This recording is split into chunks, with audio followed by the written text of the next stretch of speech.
Hello class. Welcome back बच्चों। लो प्यारे बच्चों, स्टार्ट कर रहे हैं नया लेक्चर। बेटा चर्चा शुरू कर रहे हैं आगे। इन्वेस्टिंग एक्टिविटी तक डन, इलस्ट्रेशन 26 तक डन। जिसकी कोई भी समस्या हो एक मिनट हैंड रेस कर लो, बता दो जी ये मेरी प्रॉब्लम है। बाबू सीरियस ले लो, क्योंकि और 3 दिन के बाद ये बुक खत्म है।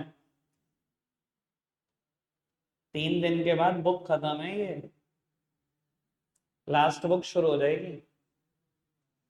और 3 दिन के बाद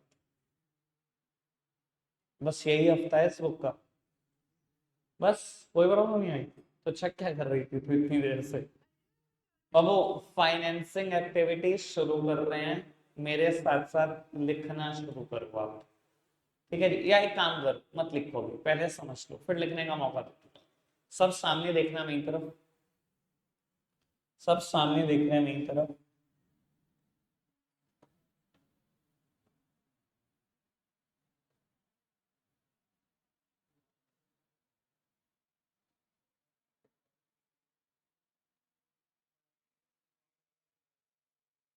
चलो चेंज ही कर दें यार।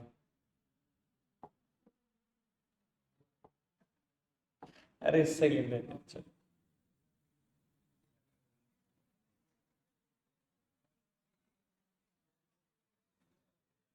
लोग उत्तर सब सामने देखेंगे बस। बेटा cash flow from financing activity की बात कर रहे हैं। सबसे मुश्किल ऑपरेटिंग था, आपने सीख लिया। इन्वेस्टिंग में बेटा हमने 5 केसेस बनाए थे related to non current assets, जहाँ हमने प्लांट एंड मशीनरी अकाउंट की बात करी है बहुत सारी। वही सबसे इंपॉर्टेंट पोर्शन इन्वेस्टिंग एक्टिविटी का, सारे क्वेश्चन उसी पर बेस्ड है, वो भी करेंगे। अब फाइनेंसिंग एक्टिविटी में सबसे इंपॉर्टेंट चीज क्या है ये समझ लेना। एक बार बेटा मैं कोशिश कर रहा हूँ एक सारी एग्जॉस्टिव लिस्ट बना दूं कि उसके बाहर कुछ ना जाए, पर फिर भी थोड़ा बहुत पोर्शन हो सकता है बाहर चला जाए। और वो याद तो होगा कुछ ना कुछ इन्वेस्टिंग एक्टिविटी से रिलेटेड क्या जाता है, सॉरी, फाइनेंसिंग एक्टिविटी से रिलेटेड जाता क्या है। शेयर होल्डर फंड में शेयर कैपिटल यहाँ जाती है, शेयर होल्डर फंड में शेयर कैपिटल यहाँ जाती है। रिजर्व्स एंड सरप्लस की सारी बात यहाँ चली जाती है, एक को छोड़कर, सिक्योरिटी प्रीमियम को छोड़कर बाकी सब यहीं आ जाता है। ऑपरेटिंग में ही याद होगा आपको, है ना।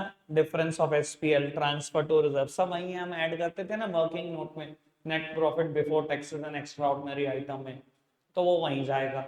और क्या जाता है यहाँ पर, नॉन करंट लाइबिलिटी वाला पोर्शन यहाँ आ जाता है।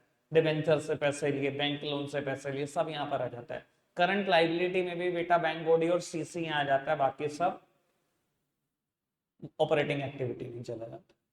ठीक है जी, ये तो मुंह जबानी हो गई बात। अब थोड़ा सा इसको कॉम्प्लिकेट करते हैं।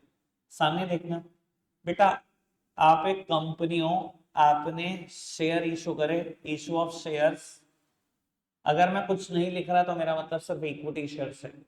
बेटा मान लो 10 लाख रुपए के शेयर इशू करे, पैसे आए, रिकॉर्ड कर दो ऐसा पॉजिटिव आइटम, पक्का से। ठीक है। और अच्छा अगर मैं कहूं प्रीमियम पर इशू करे तो, प्रीमियम पर इशू करे तो, यार ये मेरा ख्याल प्रीमियम का मतलब तो सब समझते हैं, ये बात पहले भी हुई है यार। मतलब तुम कैसे मुकर जाते हो। पहला चैप्टर जब इस बुक का शुरू करा था तो सिक्योरिटी प्रीमियम का मतलब समझाया था। आप एक कंपनी हो, आपके शेयर की फेस वैल्यू 100 रुपए है। आपने कहा जी मैं तो नहीं देता 100 का शेयर, मैं तो 120 का दूंगा। भैया ये बिल्कुल वैसे ही है, प्रोडक्ट के ऊपर एमआरपी लिखा हुआ है 10, और दुकानदार आपसे कह रहा है 12 ले, मैं तो नहीं देता। और आप अपनी मजबूरी को, कई बार रेलवे स्टेशन पे खड़े होते हो, चिप्स के पैकेट के ऊपर प्रिंटर 18 रुपए, वो कहता है 20, और आप 20 ही देते हो, 18 की चीज ले लेते हो। समझ में आई बात। कंपनियां भी ऐसे करते हैं भाई, प्रीमियम पे शेयर बेचते हैं, और प्रीमियम कंपनी के शेयर प्रीमियम पर बिकते हैं, हंस कर बिकते हैं। उनका शेयर है 100 का, कह रहे हैं तो 120 ही लूंगी। आप 120 देकर 100 रुपए की चीज ले लेते हो। तो वो कंपनी के एंगल से सोचो फिलहाल। जब अब वो अपने प्रीमियम पर शेयर इशू करे, तो बेटा क्या सिक्योरिटी प्रीमियम भी ऐड हो जाएगा, है ना। मैंने 10 लाख के शेयर लिए, आपसे 12 ले लिए, तो बाबू 10 रुपए भी आए और मेरे पास 2 रुपए भी आए, 12 के 12 आ गए ना। Face value plus security premium, कोई दिक्कत तो नहीं। कोई दिक्कत कोई परेशानी तो नहीं? और अगर इस शेयर को बेचने के लिए मैंने कुछ खर्चा किया, ब्रोकरेज या अंडर राइटिंग कमीशन दियो, तो मेरी जेब से चला गया होगा।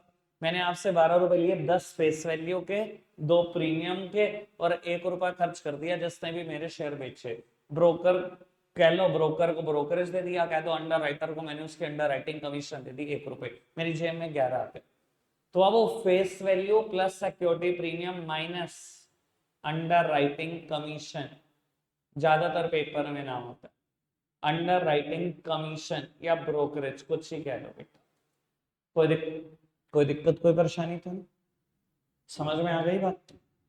पक्का से? अच्छा एक बात बताओ, अगर मैंने डिस्काउंट पर शेयर बेचा होता तो? डिस्काउंट क्या है? सिक्योरिटी प्रीमियम का बिल्कुल अपोजिट टर्म। 100 रुपए का शेयर है, कंपनी कह रही 99 ही दे तू, तो 99 रुपए दे ले, 100 की चीज ले जा। तो अब वो कंपनी के हाथ में क्या आया होगा? Face value minus discount.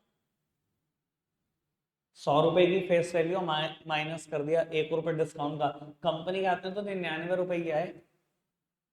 कोई दिक्कत कोई परेशानी तो नहीं? यानी कि जब भी प्रीमियम होगा ऐड हो जाएगा फेस वैल्यू में और डिस्काउंट होगा तो माइनस हो जाएगा। पर मैं रटवा नहीं रहा भाई, सोच लेना, मैं ऐसे कोई बात गलत कंक्लूजन दे दूं मुझे नहीं अच्छा लगेगा। ठीक है जी, मैं समझा नहीं रहा, सोचो इस चीज को, क्यों रटना है, इतनी सिंपल सी चीज है। कोई दिक्कत तो नहीं? बाबू buy back of shares, buy back of shares, जब तक मैं शेयर लिख रहा हूं मेरा मतलब सिर्फ इक्विटी शेयर से है, प्रेफरेंस से नहीं है। बायबैक ऑफ शेयर मतलब कंपनी जब अपने शेयर वापस खरीदते है उसे बायबैक बोलते हैं। और रेशो चैप्टर पढ़ाते टाइम मैंने बताया था, डेट इक्विटी रेशो को 2:1 बनाने के लिए, आइडियल रेशो बनाने के लिए बहुत सारी कंपनियां अपने इक्विटी शेयर वापसी खरीदती है मार्केट में और फाड़ कर बेच देती है। अगर बाबू कंपनी ने अपने शेयर वापस खरीदे हैं, ऑब्वियसली बेटा it leads to the outflow, company की जेब से पैसे गए होंगे, पैसे गए हैं तो बाबू ऐसा नेगेटिव आइटम शो कर दिया हमने। कोई दिक्कत तो नहीं? समझ में आएगा? मैंने 2 ही बातें लिखी हैं, समझ में आ गई होंगी। आगे बढ़ सकते हैं?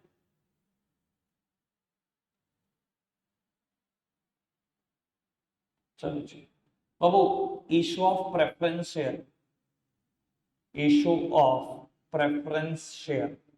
अगेन आपने प्रेफरेंस शेयर इशू करे हैं, पक्की बात है पैसे आए होंगे, ठीक है, पैसे आए होंगे। अगेन यहाँ पर भी ये दोनों केसेस हो सकते हैं, प्रीमियम पर इशू किया होगा तो फेस वैल्यू भी आई होगी, प्रीमियम भी आया होगा, और डिस्काउंट पर इशू किया होगा तो फेस वैल्यू में से डिस्काउंट कट के आया होगा जेब में पैसा। और अगर कोई खर्चा किया शेयर बेचने के लिए तो वो भी बेटा माइनस कर देना, क्योंकि उसके वजह से पैसा गया होगा। कोई दिक्कत कोई परेशानी तो नहीं? All okay? आगे बढ़ते बाबू, रिडेम्पशन ऑफ प्रेफरेंस शेयर। बेटा रिडेम्पशन का मतलब होता है रीपेमेंट, जब आपने अपने प्रेफरेंस शेयर के पैसे पे करके अपने शेयर वापस उठा लिए। याद तो होगी ये बात, मेरी बिजनेस स्टडीज में भी बोली है मैंने भी कुछ दिन पहले। बेटा प्रेफरेंस शेयर के पैसे एक स्पेसिफाइड नंबर ऑफ ईयर्स में वापस करने होते हैं, है ना। कंपनी जिंदगी भर के लिए प्रेफरेंस शेयर का पैसा नहीं ले सकती। आज आपको प्रेफरेंस शेयर दे दिया कंपनी ने और आपसे पैसा ले लिया, भाई आज नहीं तो कल ये पैसा वापस होगा, कम से कम 5 साल के बाद, ज्यादा से ज्यादा 20 साल के अंदर अंदर तो वापस होगा ही होगा। 5 साल के बाद वापस करना वो 5 साल के बाद कर लो, ज्यादा से ज्यादा टाइम 20 साल है, जब आपकी इच्छा करे वापस कर दो। तो कभी तो कंपनी को रीपेमेंट करनी पड़ेगी प्रेफरेंस शेयर की, पैसे वापस करने पड़ेंगे, और जब भी पैसे वापस करोगे जेब से पैसा जाएगा। तो बाबू रिडेम्पशन की वजह से जेब से पैसा चला जाता है, कोई दिक्कत तो नहीं? अच्छा अगर रिडेम्पशन प्रीमियम पर हो तो ये पहले दिन ही तय हो जाता है। रिडेम्पशन अगर प्रीमियम पर हो तो बाबू मान लो आपके प्रेफरेंस शेयर की फेस वैल्यू थी 100 रुपए, आपने डिसाइड कर लिया जिस दिन शेयर इशू करे कि जब मैं वापस करूंगा मैं 110 करूंगा, तो 110 के 110 जेब से ही जाएंगे। इसे ही बोलते हैं premium on redemption of preference share. और मैं आपको बता देता हूँ, जब हमने फर्स्ट चैप्टर लिखा हुआ है ना, वहां फाइनेंस कॉस्ट याद कर लो, 2 बातें बताई थी, डिस्काउंट ऑन इशू हमेशा लॉस होता है और प्रीमियम ऑन रिडेम्पशन हमेशा लॉस होता है। अगर आपको लगता है मैंने नहीं बताया, वीडियो चला के दिखाऊं यहाँ। डिस्काउंट ऑन इशू लॉस है, इशू के समय पे डिस्काउंट देना लॉस है। मैं 100 की चीज दे रहा हूँ, कह रहा हूँ लाओ 90 दे दो, 99 दे दो, नुकसान नहीं है मेरा। और वापसी के टाइम पर प्रीमियम देना नुकसान है। मैंने लिए थे 100 में, कह रहा हूँ लो 110 ले लो वापस, नुकसान नहीं है मेरा। तो बाबू अगर आप रिडेम्पशन कर रहे हो और प्रीमियम पर कर रहे हो, premium on redemption of preference share, 100 रुपए की फेस वैल्यू, 10 रुपए का प्रीमियम, 110 के 110 का नुकसान है, आउटफ्लो हो गया, चिपका देना। कोई दिक्कत कोई परेशानी तो नहीं? पक्का से बात समझ में आ रही है? अभी तक मैंने 4 बातें बोली, चारों समझ में आ गई? ठीक है। Same way issue of debenture, issue of debentures. Babu debenture के भी इशू के टाइम पर दो केस हो सकते हैं दोनों। प्रीमियम पर किया तो प्रीमियम के साथ पैसा आ गया, डिस्काउंट पे किया तो डिस्काउंट माइनस करने के बाद पैसा। ठीक है जी, जो बात इक्विटी शेयर में वही प्रेफरेंस शेयर में वही डिबेंचर में। कोई दिक्कत कोई परेशानी? इतनी बात। ठीक है। Same way retention of debenture. अब वो डिबेंचर की पेमेंट भी कम से कम 20 साल, ज्यादा से ज्यादा सॉरी कम से कम 5 साल, ज्यादा से ज्यादा 20 साल में करनी ही पड़ेगी। तो अब अगर मैं रीपेमेंट कर रहा हूँ डिबेंचर की, it leads to the outflow, जेब से पैसे जाने। और अगर मैंने ये रिडेम्पशन प्रीमियम पर किया हो तो फेस वैल्यू भी चली जाएगी और premium on redemption of debenture premium भी चला जाएगा मेरी जेब से। कोई दिक्कत कोई परेशानी तो नहीं? पक्का से? ठीक है, आगे बढ़े, कुछ बातें और लिख लो बेटा। Interim dividend paid, interim dividend paid. आप मुझे एक बात बताओ, ये वर्ड आपने कभी पहले सुना है मुझसे? इंटरम डिविडेंड कहाँ? Operating activity, working note, net profit before taxes and extraordinary item निकालते टाइम क्या करते थे हम? ऐड करते थे। मैं इसलिए ऐड कर रहे थे कि ऑपरेटिंग एक्टिविटी थोड़ी है, माइनस क्यों कर दिया था? ऐड करो। कौन सी एक्टिविटी है फिर अगर ऑपरेटिंग नहीं है तो? फाइनेंसिंग है, यहाँ माइनस करो, यहाँ जाता है जेब से पैसा। फाइनेंसिंग एक्टिविटी, अगर शेयर फाइनेंसिंग है तो उससे रिलेटेड खर्चे और इनकम फाइनेंसिंग ही तो होंगे, उससे रिलेटेड डिविडेंड फाइनेंसिंग ही तो है। कोई दिक्कत तो नहीं?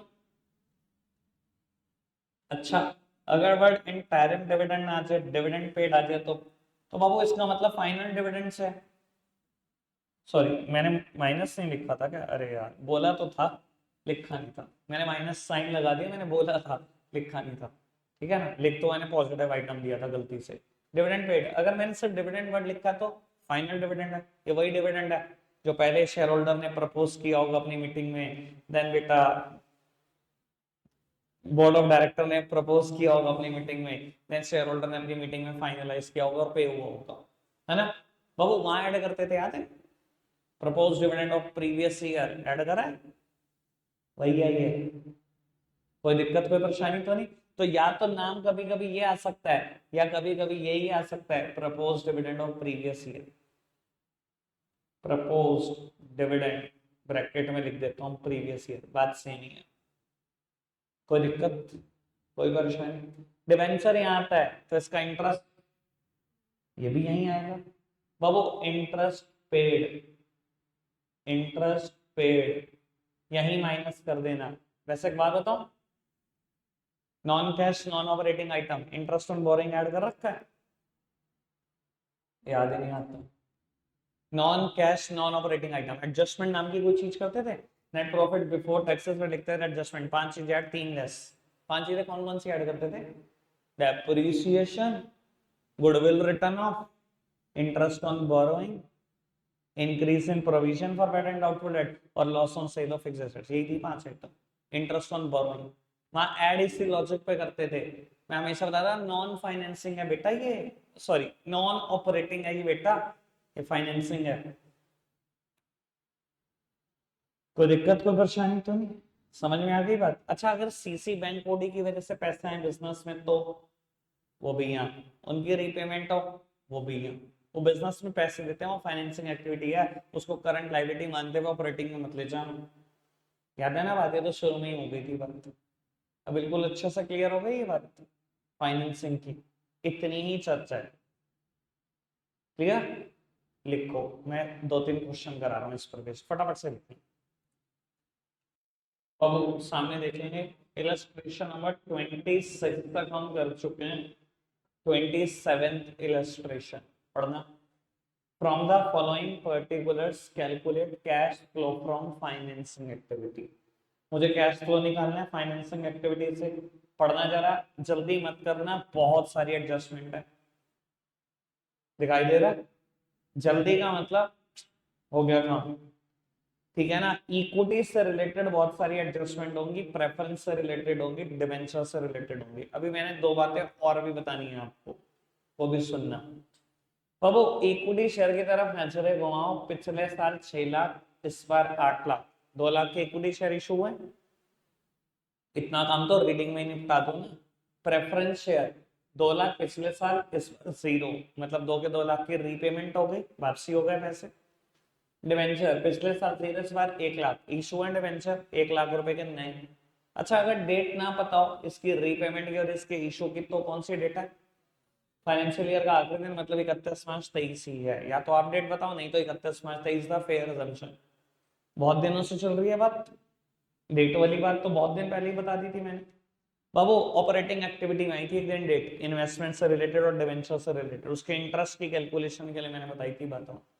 पढ़ते हैं आगे। कहते हैं इक्विटी शेयर पर issued at a premium of 15%। आ गई काम की बात। इक्विटी शेयर प्रीमियम पर इशू हुए, कितने रुपए के इशू हैं? 2 लाख।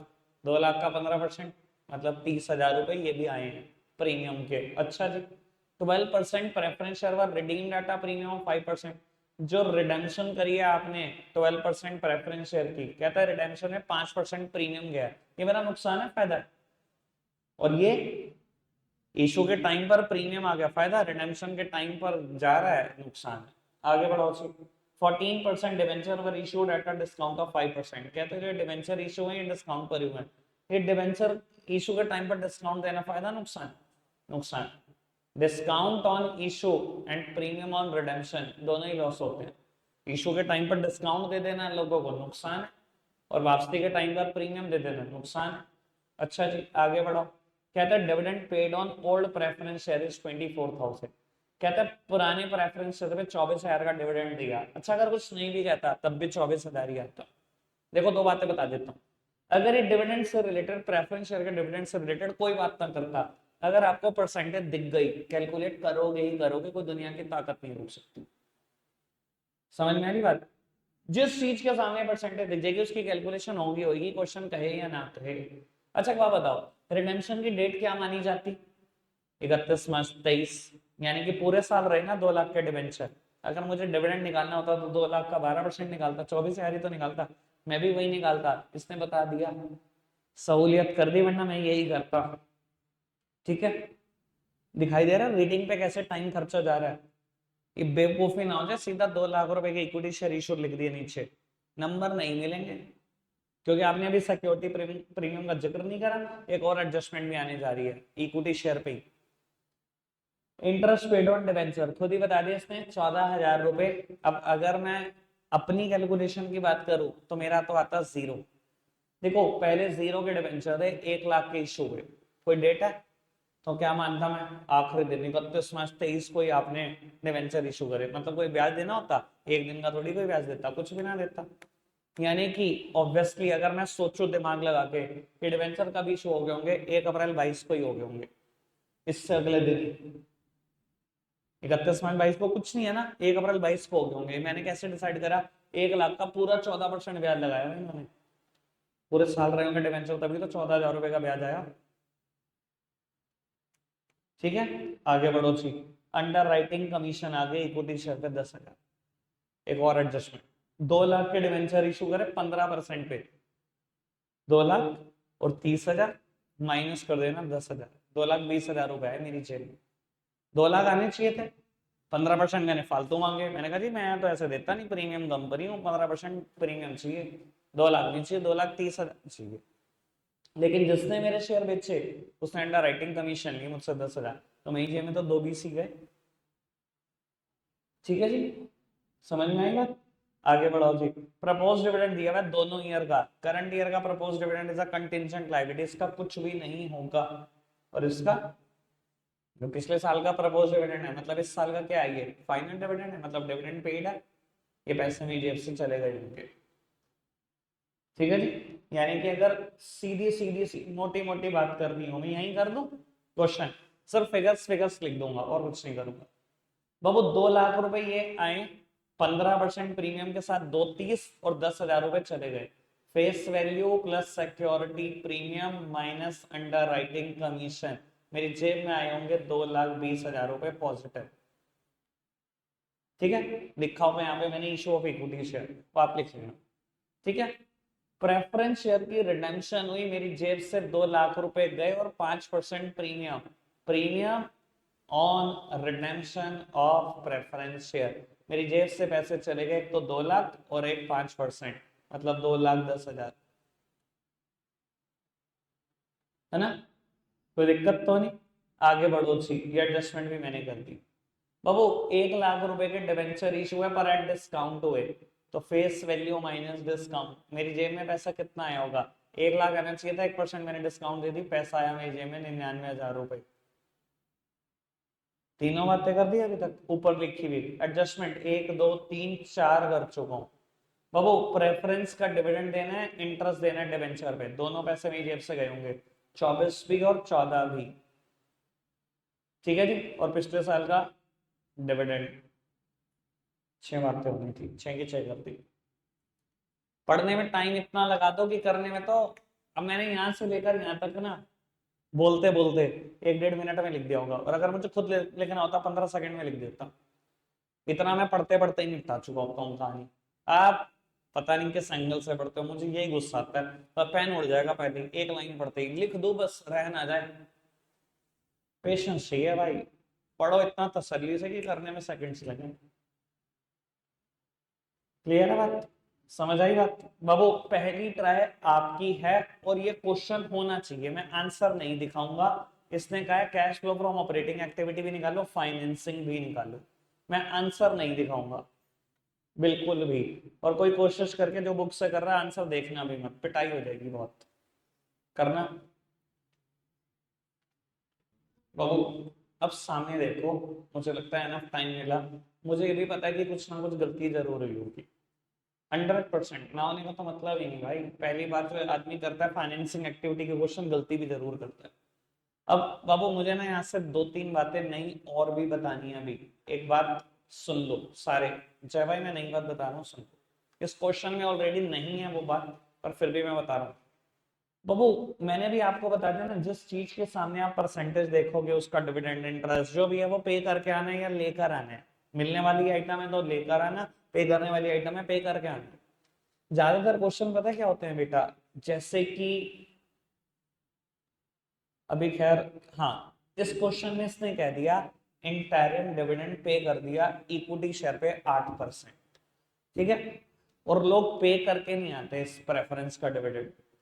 बेटा मुझे नहीं पता आपकी कितनी समझ है, पर प्रेफरेंस शेयर का नाम प्रेफरेंस शेयर ना 2 वजहों से बना है। मुझे लगता है 11th पास हो तो इतनी बात पता होनी चाहिए, मैंने फिर भी बेटा आप सबको बीएसटी के बैच में बुलाकर ये बात बताई थी। प्रेफरेंस शेयर का नाम प्रेफरेंस शेयर पढ़ने की 2 वजहें हैं, कि जब भी इक्विटी का डिविडेंड मिलना होता है उससे पहले हमेशा प्रेफरेंस का मिलता है। अगर क्वेश्चन ने कह दिया ना इक्विटी को डिविडेंड दो और आप प्रेफरेंस का डिविडेंड नहीं देकर आए, तो आपके बेसिक्स बहुत कमजोर हैं बेटा, एक्सपेक्ट मत करना नंबर। समझ आई एक नई बात? दूसरी अभी पता लग जाएगी इस क्वेश्चन में, क्वेश्चन ढंग से पढ़ा।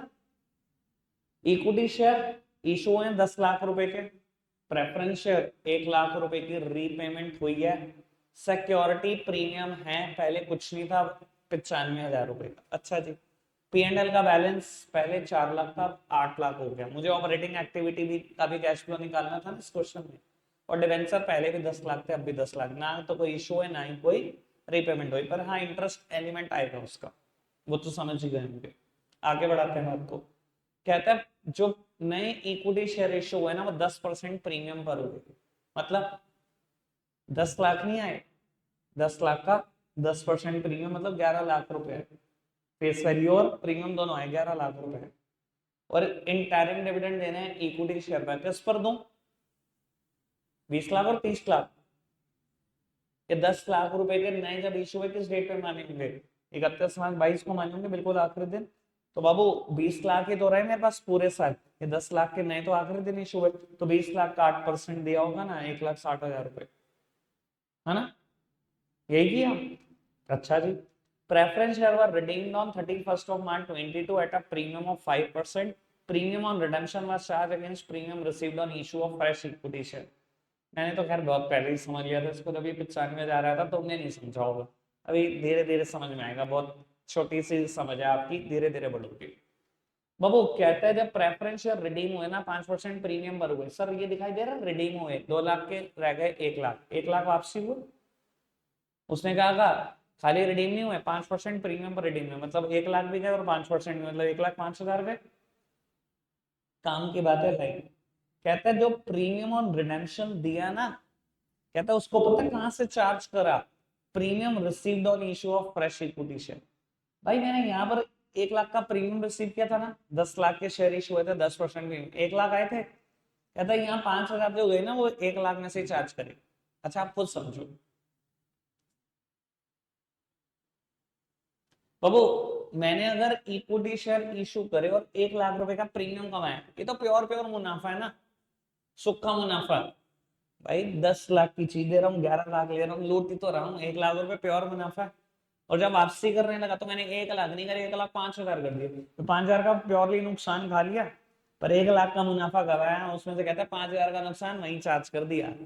और आपकी नॉलेज के लिए बता दूं, जो 1 लाख आए और 5 चले गए, यही है वो बचे हुए 95,000। ये जो प्रीमियम दिखाई दे रहा है ना, ये वही प्रीमियम है। 1 लाख आ गए और जो 5,000 चले गए। इतना अच्छा सोचो, ये थी वो दूसरी नई बात इस क्वेश्चन की। अब करा क्या होगा, जब इतना समय पढ़ने में लगा दिया, अब आप समझदार हो, देखो कितनी स्पीड पे करना चाहिए। 11 लाख रुपए है इक्विटी शेयर इशू होने से, प्रेफरेंस शेयर से 1,05,000 रुपए चले गए, प्लस 1,60,000 इक्विटी शेयर का डिविडेंड चला गया।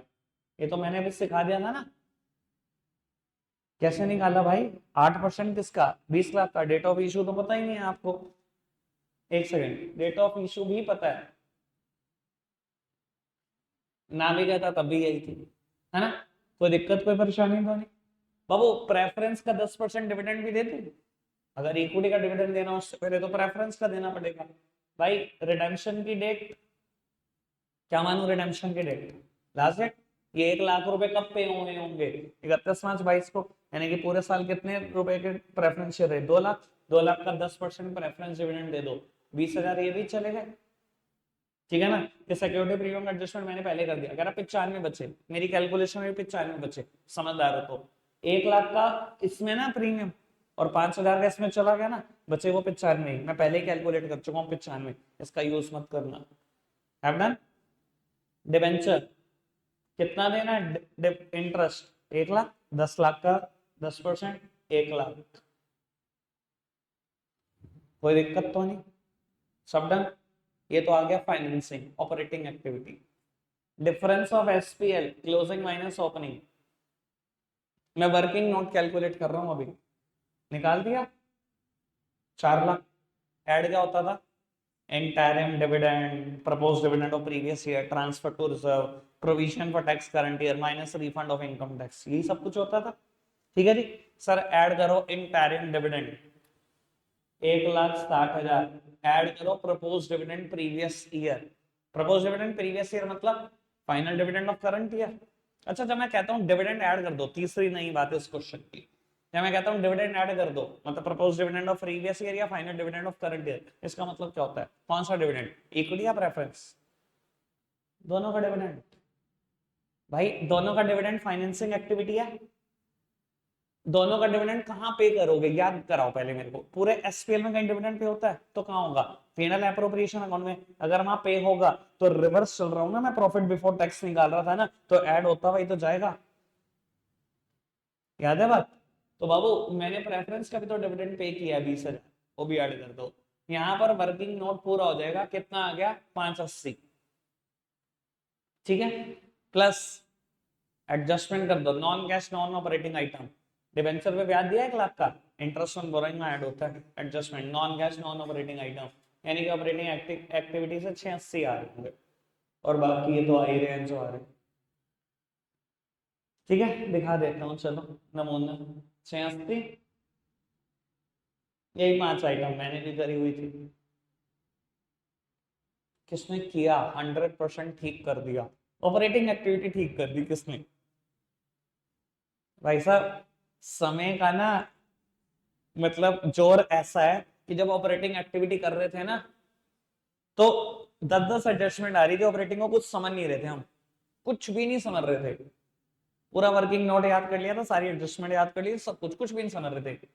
जब क्वेश्चन मिक्स होके आया और आइटम आई सिर्फ 3 ऑपरेटिंग की, तो अब एक ने भी ठीक नहीं करा। यह समय का जोर, सारा ध्यान खींच लिया फाइनेंसिंग ने आपका। भाई कर क्या रहे हो? अनोखी आइटम आ गई थी कोई, बताओ क्या नहीं बताया आज तक? पता नहीं क्या करते। फाइनेंसिंग कितना ने ठीक करी कि 100% ठीक कर दी फाइनेंसिंग? एक ने भी नहीं। इसमें क्या था? सिक्योरिटी प्रीमियम कर दिया होगा दोबारा, जस्ट 95,000 कईयों ने कर दिया होगा। चलो खैर छोड़ो, आगे बढ़ाते हैं। बाबू एक काम करना, इलस्ट्रेशन नंबर 29 और 30 करके आना, 100% प्रॉब्लम आएगी। एक आध पॉइंट जो आ जाए पॉइंट वो प्रॉब्लम लिखाना, बाकी सब करके लाना। एक आध पॉइंट प्रॉब्लम आएगा पक्का, शायद 30 में तो कुछ ना है, 29 का एक पॉइंट प्रॉब्लम आएगा, करके लाना। कल से टारगेट क्या मैं पहले बता देता हूं, एक दिन में 8 या 9 क्वेश्चन, ठीक है? 5 यहाँ करेंगे, 5-4 होमवर्क, 5 यहाँ करेंगे, 5-4 होमवर्क। सैटरडे चैप्टर खत्म होगा, मंडे नई बुक शुरू होगी। लगता है आज के लिए इतना ही है प्यारे बच्चों, बाय।